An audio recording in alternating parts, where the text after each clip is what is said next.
Kwanza nitumie nafasi hii kuwashukuru sana vijana wa Dar es Salaam ambao nakiri kwa dhati ya moyo wangu kwamba wazo hili limetoka kwao.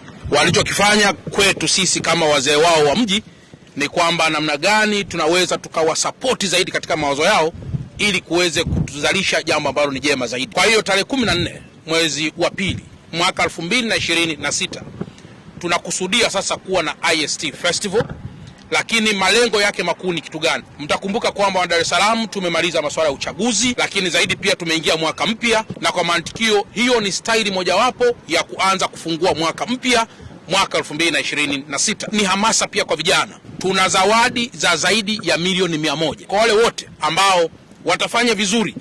Tumekushapanga pia na ofisi zetu kwa kusaidiana pia na vijana.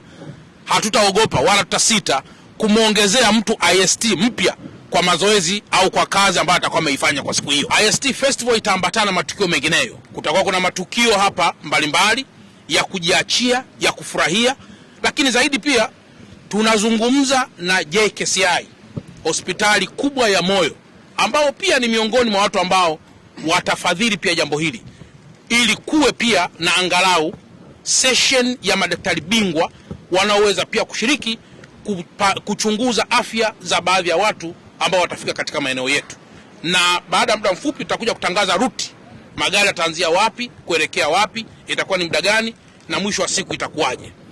Mwisho kabisa, ndugu waandishi wa habari wote, nafahamu mna viongozi wenu katika kujadiliana mambo yote haya ya msingi, likiwemo hili la IST Festival, na kusudia kukaa na waandishi wa habari, sio kule kukaa tuko kuzoea kwa maana tunakutana kwa dakika moja tunaachana. Hapana, nataka mchague hoteli ili mnywe, ili tule, ili tufurahie. Mshauri mkuu wa mkoa namna anavyopaswa kuongoza mkoa kwa kipindi cha mwaka huu wa 26, ili kutokuleta malalamiko kwa watu. Maana nyewe mnatembea sana, mnasikiza watu wanachokizungumza, tuchukue dukuduku zao tuweze kutekeleza. Waandishi wa habari ni kioo, lakini waandishi wa habari ni mdomo kwa watumishi wa umma na kwa wale watu ambao sio watumishi wa umma. Karibuni tarehe 14 mwezi wa pili IST Festival, ili tuweze kushiriki. Leta IST yako, piga jaramba lako. Ukiibuka mshindi wa kwanza, unaibuka na IST yako, au utaibuka na fedha zaidi ya milioni 100 ambazo tumezipanga kwa ajili ya kutoa zawadi kwa washiriki wote.